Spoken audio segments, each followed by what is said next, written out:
दोस्तों Mountain Dew का ये ऐड डर के आगे जीत है, आपने ये तो जरूर देखा होगा। लेकिन इस डर के आगे जीत के कारण क्या क्या मुश्किलें आ सकती हैं, इसे आप इस मूवी में देख सकते हैं। तो चलिए मूवी की कहानी को शुरू करते हैं। कहानी की शुरुआत होती है बैकी, उसके हस्बैंड डैन और बैकी की बेस्ट फ्रेंड हंटर से। ये तीनों उन लोगों में से हैं जिन्हें मजे के लिए अपनी जान खतरे में डालने का बहुत शौक है। ये तीनों सैकड़ों फीट ऊंचे पहाड़ पर रॉक क्लाइंबिंग कर रहे थे। सेफ्टी के नाम पर इनके पास बस एक रस्सी है जिसके एंकर को ये पहाड़ में बने छेदों में फंसाते हुए ऊपर चढ़ रहे थे। अचानक से एक छेद में से एक चिड़िया निकल आती है। इसकी वजह से डैन का हाथ छूट जाता है और वो रस्सी से नीचे लटक जाता है। बेकी और हंटर दोनों उसे बचाने की कोशिश करती हैं, लेकिन डैन का एंकर भी पत्थर से लूज हो जाता है और डैन की सैकड़ों फीट नीचे गिरने से मौत हो जाती है। इसके बाद कहानी लगभग 1 साल आगे जाती है। बेकी अभी उस हादसे को भुला नहीं पाई है और वो हमेशा डैन के मौत के गम में डूबी रहती है। वो अपने दोस्तों और डैड जेम्स के कॉल को भी नहीं उठाती। एक दिन उसके डैड जेम्स उसे समझाने की कोशिश करते हैं कि उसे डैन को भुलाकर एक नई जिंदगी की शुरुआत करनी चाहिए। और जेम्स के हिसाब से डैन उतना भी अच्छा लड़का नहीं था कि बेकी पूरी जिंदगी उसके लिए रोई बैठे। लेकिन बेकी अपने डैड की एक बात भी नहीं सुनती। उसने डैन की अस्थियां अभी भी अपने पास ही रखी थी। खैर अगले दिन बेकी से उसकी बेस्ट फ्रेंड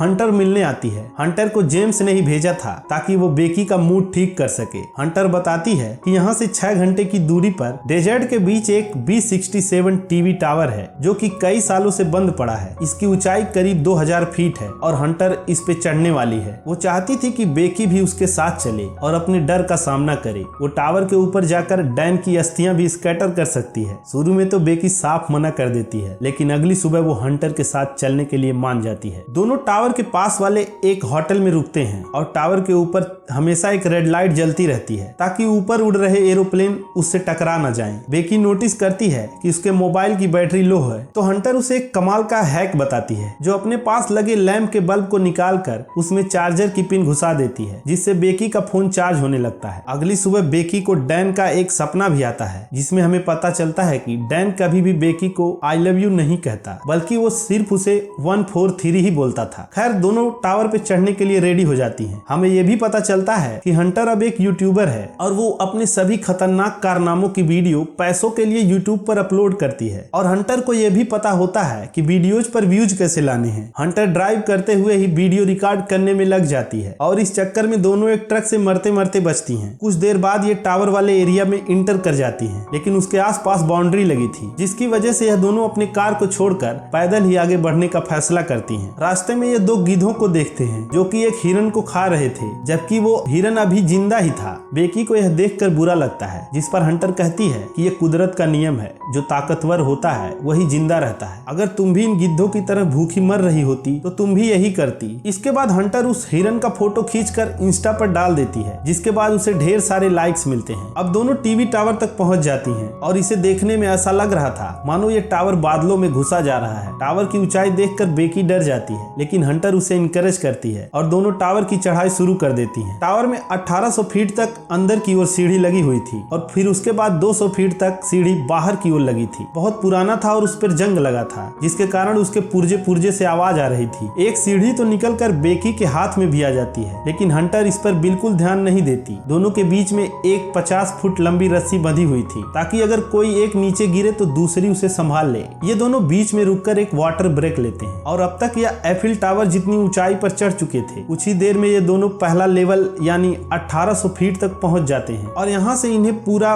डिजर्ट वीरान दिखता है। अब इन्हें बाकी की सीढ़ी पर चढ़ना था। बेकी को बहुत डर लग रहा था, लेकिन हंटर उसे हिम्मत देते हुए बस चढ़ते ही जा रही थी। रास्ते में उन्हें 2 डिश एंटीना भी मिलते हैं और इनमें से किसी तरह निकलकर ये टावर के टॉप पर पहुंच जाती हैं। लेकिन काफी हलचल होने के कारण सीढ़ी से कुछ स्क्रू निकलकर गिर जाते हैं, जिस पर दोनों का ध्यान नहीं जाता। आखिरकार दोनों 20,000 फीट ऊपर टावर के टॉप पर पहुंच जाती हैं। मानो इन्हें पूरी दुनिया यहाँ से दिख रही थी। दोनों यहाँ तक पहुंचकर बहुत ज्यादा खुश होती हैं और ढेर सारी सेल्फीज लेती हैं। और फिर हंटर अपने साथ लाए ड्रोन को उड़ाकर काफी शॉट रिकॉर्ड करती है और यूट्यूब वीडियो पर बढ़िया सा थंबनेल लगाने के लिए हंटर बिना किसी सेफ्टी के सिर्फ एक हाथ से टावर के नीचे लटक जाती है, ये जानते हुए कि यहाँ अगर उनसे एक भी गलती हुई तो दोनों ही डैन के पास पहुंच जाएंगी। खैर अब हंटर ऊपर आती है और बेकी को भी टावर से नीचे लटकने को बोलती है। बेकी ना चाहते हुए भी हंटर की बात मान लेती है और हंटर उसका हाथ पकड़कर उसे नीचे लटका देती है और सेल्फी लेकर वापस ऊपर खींच लेती है। बेकी ने अपने डर पर काबू पा लिया था और अब बेकी आखिरी काम यानी कि डैन की अस्थियां भी हवा में उड़ा देती है और किसी कारण से बेकी से ज्यादा हंटर डैन के लिए रो रही थी। खैर अब दोनों को वापस नीचे जाना था। बेकी सामान का बैग अपने पीछे टांगती है और पहले नीचे उतरने लगती है और जिसका डर था वही होता है। सीढ़ी के बोल्ट निकलकर गिरने लगते हैं जिससे सीढ़ी टावर से ही उखड़ जाती है। इस कारण बेकी की पकड़ सीढ़ी से छूट जाती है और वो नीचे गिरने लगती है, लेकिन हंटर जो कि तुरंत ही ऊपर वाले पोल को पकड़ लेती है जिससे बेकी बीच में ही लटक जाती है। बेकी तो बच जाती है लेकिन उनका बैग नीचे डिसेंटीना पर जा गिरता है। इससे बुरा ये हुआ था कि बाहर लगी हुई सीढ़ी निकल गई थी। हंटर अपनी पूरी ताकत लगाकर बेकी को वापस टावर के ऊपर खींचती है जिससे दोनों पागलों की तरह हंसने लगती हैं। लेकिन ये देखकर उनके होश उड़ जाते हैं कि अब उनके पास नीचे जाने के लिए कोई रास्ता भी नहीं है और वो 2000 फीट के ऊपर ट्रैप हो चुकी हैं। इतनी ज्यादा ऊंचाई होने के कारण दोनों के मोबाइल में कोई भी सिग्नल नहीं आ रहा था। टावर के इमरजेंसी बॉक्स में उन्हें एक दूरबीन और एक फ्लेयर गन भी मिलती है, लेकिन उनका बैग नीचे डिसेंटीना पर पड़ा था जिसमें ड्रोन और पीने का पानी था, यानी कुछ घंटों में ये प्यास के कारण ही मर जाएंगी। हंटर बेकी से कहती है कि उन्हें डरने की जरूरत नहीं है, सीढ़ी गिरने से बहुत आवाज हुई होगी जिसे सुनकर किसी ने तो पुलिस को कॉल जरूर किया होगा। कुछ देर बाद ये नोटिस करते हैं कि गिरने से बेकी की टांग में चोट लग गई है और ब्लड को रोकने के लिए हंटर उस पर अपनी शर्ट लपेट देती है और दोनों मदद आने का इंतजार करने लगती हैं। कुछ देर बाद बेकी पूछती है कि हंटर ने यूट्यूब चैनल क्यों शुरू किया, जिस पर हंटर बताती है कि डैन की वजह से। डैन के मरने के बाद उसे रियलाइज हुआ कि लाइफ बहुत छोटी है तो उन्हें वो सारे अतरंगी सपने पूरे करने चाहिए जो उन्होंने सोचे थे इससे पहले कि ऊपर का टिकट कट जाए। कुछ घंटों बाद हंटर को एक आइडिया आता है कि अगर वो अपने मोबाइल को नीचे लटका दे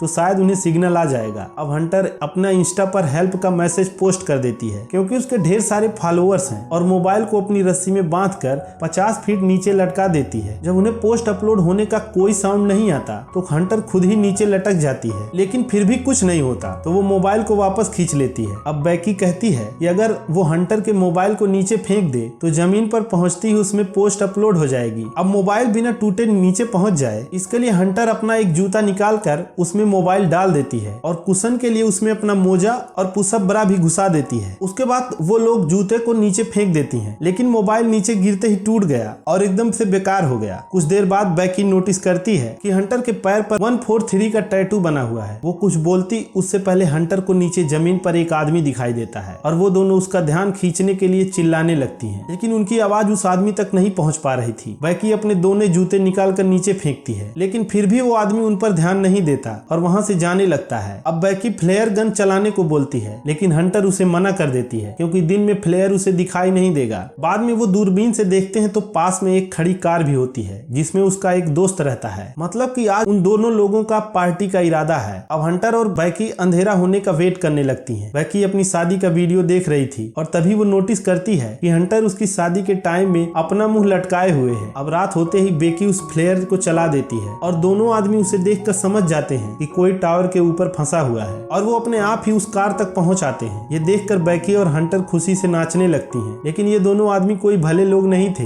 बल्कि वो हंटर की कार का कांच तोड़कर उसे चुरा कर वहां से भाग जाते हैं। इन दोनों की उम्मीद फिर से टूट जाती है। आधी रात में दोनों की नींद लग जाती है और हंटर नींद में टावर से गिरते गिरते बचती है क्योंकि टावर के टॉप पर ठीक से बैठने की जगह तक नहीं थी, सोना तो दूर की बात है। अब बेकी फाइनली हंटर से पूछ लेती है कि उसके और डैन के बीच में क्या लफड़ा चल रहा था और यहाँ फाइनली रिवील होता है कि बेकी के पति डैन और उसके बेस्ट फ्रेंड हंटर का 6 महीने से अफेयर चल रहा था। हंटर बताती है कि उसकी शुरुआत डैन ने ही की थी जब वो दोनों एक पार्टी में थे और हंटर उसके लिए बेकी से बहुत माफी मांगती है। बेकी को गुस्सा तो बहुत आ रहा था पर वो ऐसी सिचुएशन में है कि कुछ बोल भी नहीं सकती। अगली सुबह बेकी हंटर से कहती है कि अगर उसका ड्रोन उसके पास होता तो उन्हें काफी मदद मिल सकती थी, जिस पर हंटर को एक आइडिया आता है कि वो रस्सी से सहारे उस डिसेंटीना तक जाएं और वहां से उनके बैग को लेकर वापस आ जाएं, जिसमें एक ड्रोन और पीने का पानी है। कोई और रास्ता नहीं था तो हंटर यही करती है और धीरे धीरे नीचे उतरने लगती है, लेकिन जब आखिर में रस्सी कम पड़ जाती है तो हंटर उसके टैकर निकाल कर उससे लटक जाती है और फिर झूला झूल कर उस डिसेंटीना पर कूद जाती है। अब हंटर को बैग तो मिल गया था, लेकिन मुश्किल रस्सी को फिर से पकड़ना था। फिर हंटर अपनी सेल्फी स्टिक निकालती है और उससे अपने बैग को रस्सी से लटका लटका देती है। इसके बाद वह कूद कर रस्सी को पकड़ लेती है और बेकी से कहती है कि वह रस्सी को ऊपर खींचे और हंटर खुद से भी ऊपर चढ़ने लगती है। लेकिन टॉप पे पहुंचते ही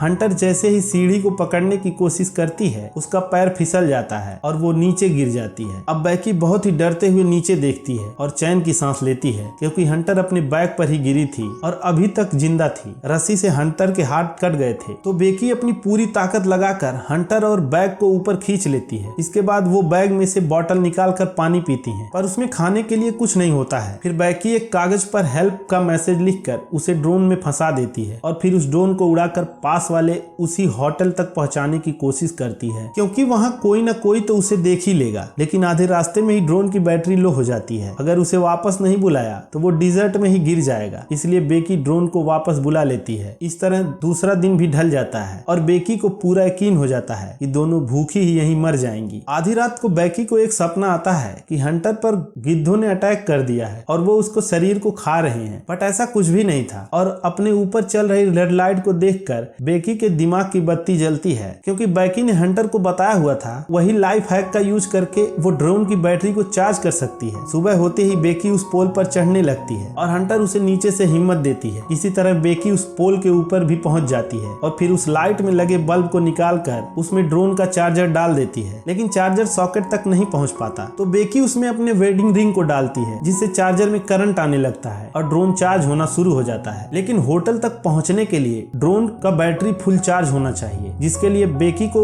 1-2 घंटे तक ऐसे ही लटकना पड़ेगा। कुछ ही देर बाद गिद्ध बेकी पर अटैक करना शुरू कर देते हैं और अब वो बेकी को भी खाना चाहते थे। बेकी किसी तरह ऊपर डटी रहती है और ड्रोन की बैटरी फुल चार्ज होने पर नीचे उतर आती है और सही टाइम का वेट करने लगती है। कुछ ही देर बाद बेकी इस बात को लेकर रोती है कि उसके डैड डैन के बारे में सही थे, लेकिन उसने कभी अपने फादर की बात नहीं सुनी। अब कहानी आगे बढ़ती है। टाइम होने पर वो ड्रोन को होटल की ओर भेजने लगती है। ड्रोन होटल तक पहुंच ही गया था, लेकिन वहां से गुजर रहा एक ट्रक ड्रोन को टक्कर मार देता है और ड्रोन टूटकर चकनाचूर हो जाता है। ट्रक ड्राइवर तो बाहर उतरता है लेकिन उसे कुछ दिखाई नहीं देता। इसी के साथ एक और दिन ढल जाता है। शाम के समय बेकी देखती है कि एक तूफान उसकी तरफ आ रहा था। बिना खाने के उसका शरीर भी कमजोर हो गया था और अब अपनी आंखें खुली रखना भी उसके लिए मुश्किल काम था। लेकिन अगर वो सो गई तो गिद्ध उसे नोच खाएंगे। हंटर बेकी से कहती है कि उसे कुछ खाना होगा वरना वो मर जाएगी, जिस पर बेकी कहती है कि उन्हें अब उसका मोबाइल भी नीचे फेंक देना चाहिए, लेकिन इस बार वो और भी अच्छी तरीके से कुशन करेंगे ताकि वो टूटे ना। और उसके बाद बेकी हंटर से उसका दूसरा जूता भी मांगती है, लेकिन हंटर साफ मना कर देती है। वो कहती है कि मैं तुम्हें अपना जूता नहीं दे सकती क्योंकि मैं तो नीचे हूँ। और दोस्तों अब एक बड़ा ट्विस्ट आता है। असल में हंटर का पैर जब फिसला था तब वो बैग पर नहीं बल्कि डिश एंटीना पर जाके गिरी थी, जिससे उसका सर फट गया था और खून निकलने की वजह से वहीं पर मौत हो गई थी। और अब हंटर की लाश को गिद्ध खा रहे थे। बेकी ने सिर्फ उस बैग को ही ऊपर खींचा था और यहाँ अकेले फंसे होने के ख्याल से भी बेकी इतना डर गई थी कि वो इतने टाइम से